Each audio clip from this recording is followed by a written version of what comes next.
Hello everyone, welcome to my channel. I am Disha Washne and आज मैं फिर आप लोगों के साथ शेयर करने जा रही हूँ ईडियम्स। सो फ्रेंड्स, इससे पहले भी मैं ईडियम्स की एक और वीडियो निकाल चुकी हूँ। अगर किसी ने वो ना देखी हो तो आप जाके देख सकते हैं।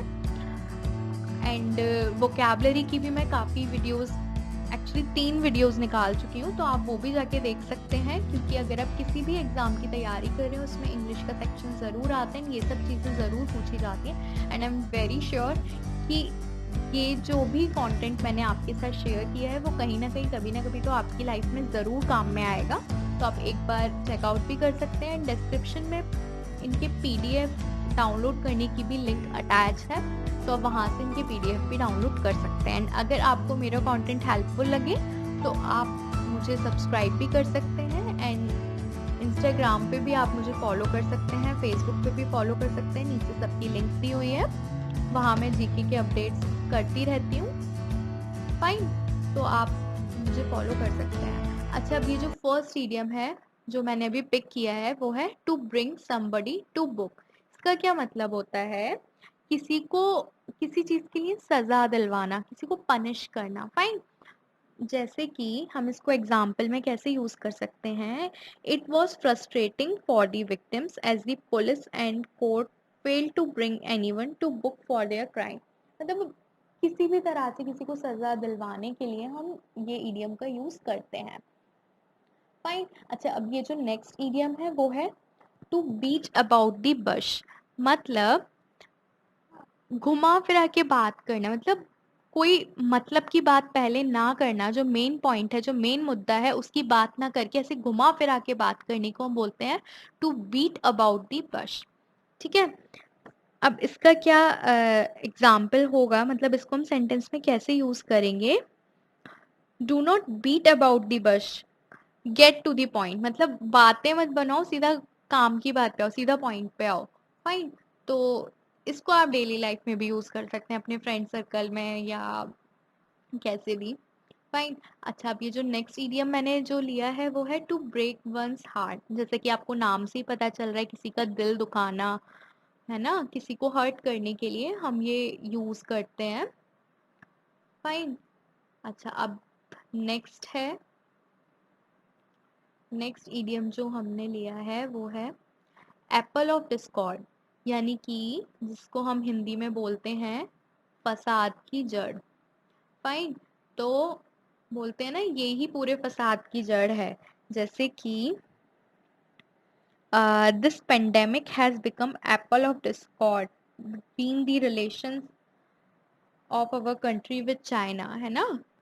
मतलब फसाद की जड़ को हम बोलते हैं एप्पल ऑफ डिस्कॉर्ड। अच्छा, अब एक और इडियम होता है एप्पल ऑफ माई आई। मतलब आंखों का तारा के लिए यूज होता है ना। एप्पल ऑफ डिस्कॉर्ड माने मतलब फसाद की जड़, और एप्पल ऑफ माई आई यानी कि आंखों का तारा, उसके लिए हम ये यूज करते हैं।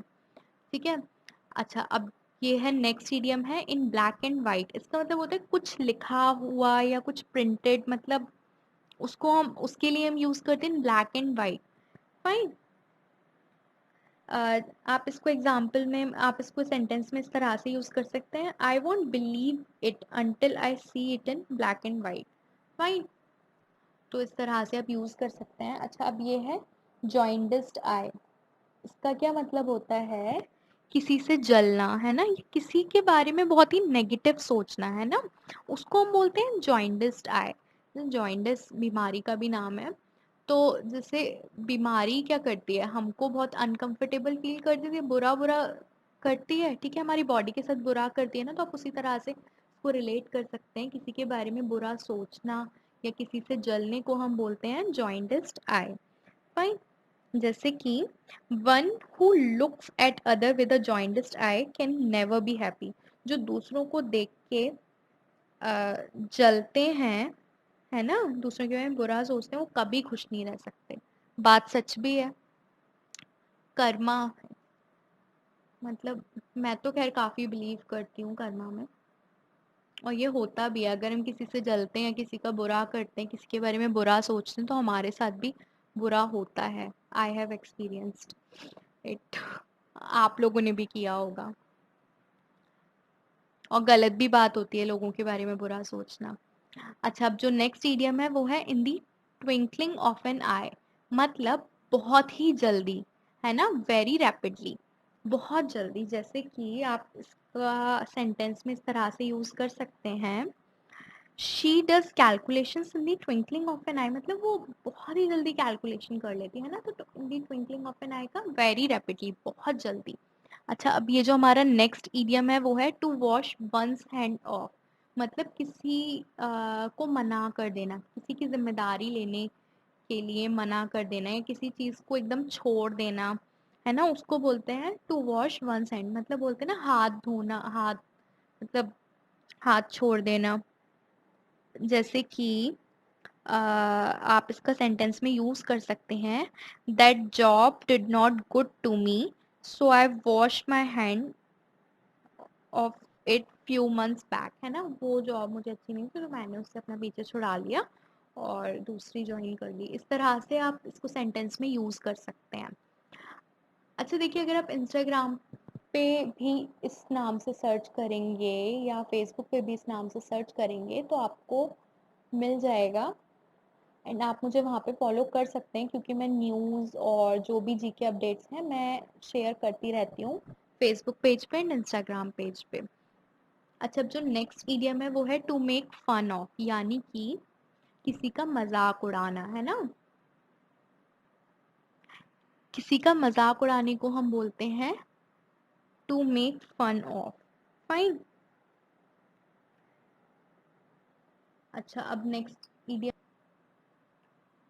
ऑल इन ऑल, यानी कि अ, सब में, यानी कि हर एक चीज को कंसीडर करना है, या ओवरऑल जिसको हम बोल सकते हैं। मैं आपको देखिए पहले भी बता चुकी हूँ कि सेंटेंस के हिसाब से आप मतलब निकाल सकते हैं, मतलब एक वर्ड के कई मीनिंग हो जाते हैं, मतलब वो सेंटेंस के हिसाब से अपने मीनिंग को ओरिएंट कर लेते हैं, उसी तरफ से उसी तरफ खिंच जाते हैं। तो इस चीज का आप याद रखिएगा, ऑल इन ऑल का मतलब होता है ओवरऑल, यानी कि सब में। जैसे कि आप इसको सेंटेंस में यूज कर सकते हैं, it has been a difficult year for me, all in all it has been a difficult year for my financial condition. ठीक है, इस तरह मतलब आप कैसे भी यूज कर सकते हैं, बस ये मैं सेंटेंसेस जस्ट ऐसी बना दिए हैं ताकि आपको और क्लियर हो जाए, अदरवाइज आप अपने हिसाब से कोई भी सेंटेंस बना सकते हैं। अच्छा, अब जो नेक्स्ट इडियम है वो है एन एक एक्स टू ग्राइंड, यानी कि मतलब पर्सनल इंटरेस्ट होना, अपना निजी स्वार्थ होना किसी चीज में। जैसे कि she has not any axe to grind behind his social work, है ना, मतलब उसका ऐसा कोई अपना ऐसा कोई निजी स्वार्थ नहीं है, वो जो भी सोशल काम करती है उसमें, है ना, मतलब अपना किसी चीज में पर्सनल इंटरेस्ट होने को हम बोलते हैं basically an axe to grind. Fine. अच्छा, अब ये है टू बेल दी कैट, इसका मतलब है कुछ मुश्किल करना, है ना, नाम से ही पता चल रहा है ना। इसका मतलब होता है कोई किसी मुश्किल काम को करना है, किसी मुश्किल सिचुएशन में अपने आप को डाल देना, कुछ ऐसा करके। जैसे कि आप इसको सेंटेंस में आप सुनिए तो आपको और क्लियर होगा, someone has to bell the cat and confront the crime in court, है ना, मतलब किसी ना किसी को तो जाके क्राइम कन्फ्रंट करना ही पड़ेगा कोर्ट में, है ना, मतलब किसी अपने आप को थोड़ा डिफिकल्ट कंडीशन में डालने को हम बोलते हैं to bell the cat. Fine. अच्छा, अब ये है ब्लैक एंड ब्लू, इसका मतलब होता है बहुत बुरी तरह से पीटना या फिर बहुत बुरी तरह से दर्द होना, मतलब आप एकदम से बेचैन हो जाओ कुछ इस तरह से, मतलब बहुत ही इंटेंस इंजरी होना, इसको हम बोलते हैं। जैसे कि it's normal to feel black and blue right after the breakup, यानी कि जब किसी का ब्रेकअप होता है तो वो उसको बहुत ज़्यादा मतलब वो हर्ट होता है, बहुत बुरा लगता है, तो इस तरह से भी आप यूज़ कर सकते हैं इसको, है ना। अब है to be down in the mouth, यानी कि जैसे कि इसके सेंटेंस से ही पता चल रहा है to be down in the mouth, है ना, मतलब बहुत ही दुखी होना, परेशान होना, इसको हम बोलते हैं to be down in the mouth. Fine. जैसे कि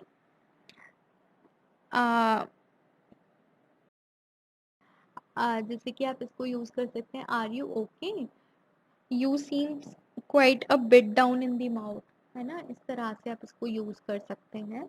अब है by the skin of one's teeth, है ना, यानी कि बहुत पास से, बोलते हैं ना बाल बाल, जस्ट बेयरली, है ना। वैसे एक हिंदी में भी कहावत होती है, बाल की खाल निकालना, तो उसको भी हम इससे रिलेट कर सकते हैं, मतलब बहुत ही पास से, बहुत जस्ट ऑन द एज, है ना, इस तरह से इसका मतलब है। जैसे कि आप इसको सेंटेंस में यूज कर सकते हैं, he escaped from the police by the skin of his teeth. Fine. तो मतलब बहुत ही पास से, एकदम बाल बाल बचने को हम बोलते हैं। अच्छा, अब है to take a leaf out of somebody's book. Fine. तो इसका क्या मतलब होता है, किसी की नकल करना है, किसी को फॉलो करना, मतलब किसी को कॉपी करने को हम बोलते हैं, to to take a leaf out of somebody's book. Fine. जैसे कि आप बोल सकते हैं कि, या जैसे किसी का भी कोई भी पार्ट आप कॉपी कर रहे हैं, मिमिक कर रहे हैं, या किसी को फॉलो कर रहे हैं, आप उसके लिए ये कहावत यूज कर सकते हैं, ईडियम यूज कर सकते हैं। For example, maybe I should take a leaf out of her notes, है ना, कैसे भी आप यूज कर सकते हैं। अच्छा, अब ये नेक्स्ट है टर्न अ डेफ ईयर, यानी कि सुनने से ही इनकार कर देना, टू रिफ्यूज टू लिसन, ना सुनने को हम बोलते हैं to turn a deaf ear, है ना, इसको हम बोलते हैं। अब जैसे कि इसको आप यूज कर सकते हैं, you can plead all days but he turn into a deaf ear, है ना, मतलब आप उससे पूरे टाइम मिन्नतें करते रहो, पर वो उसके कान पे ऐसा हो जाता है कि उसको कोई फर्क ही नहीं पड़ता, वो सुनता ही नहीं है इसको। हिंदी में आप उस कहावत से रिलेट कर देते हैं, कान पे जूना रेंगना, है ना, इस तरह से। अच्छा, अब क्या है, नीली माउथ। फाइन। मतलब आप किसी चीज से हिचकिचाते हैं, किसी चीज को एक्सेप्ट करने में या कुछ बताने में आप हिचकिचाते हैं, तो उसको हम बोलते हैं मीली माउथ। फाइन। जैसे कि आप बोल सकते हैं, it was, political leaders are always mealy mouth, है ना, मतलब जो पॉलिटिकल लीडर्स होते हैं वो हमेशा हिचकिचाते हैं सच बोलने से या कुछ, मतलब इस तरह से मैं बता रही हूँ, ऐसे कोई आप किसी में भी यूज कर सकते हैं। फाइन। तो ये थे हमारे आज के ईडियम। सो फ्रेंड्स, अगर आपको मेरा कंटेंट पसंद आया हो तो आप डिस्क्रिप्शन में पीडीएफ की लिंक है, आप वहां से इसे डाउनलोड भी कर सकते हैं, एंड आप वोकेबलरी वाली पीडीएफ भी उन वीडियोस के डिस्क्रिप्शन से डाउनलोड कर सकते हैं। उस मैंने हर वीडियो के डिस्क्रिप्शन में उनके पीडीएफ डाउनलोड करने का लिंक अटैच किया हुआ है, तो आप वो कर सकते हैं। अगर आपको मेरा कंटेंट पसंद आया हो तो आप मुझे सब्सक्राइब भी कर सकते हैं, एंड मुझे फॉलो भी कर सकते हैं। मेरे सोशल मीडिया हैंडल्स का लिंक नीचे दिया हुआ है, डिस्क्रिप्शन में सारी डिटेल्स दी हुई है। अगर आपको पसंद आए तो फ्रेंड्स प्लीज़ सब्सक्राइब ज़रूर करें, लाइक ज़रूर करें वीडियो को, एंड कमेंट भी करें, and thank you for listening me. Good bye.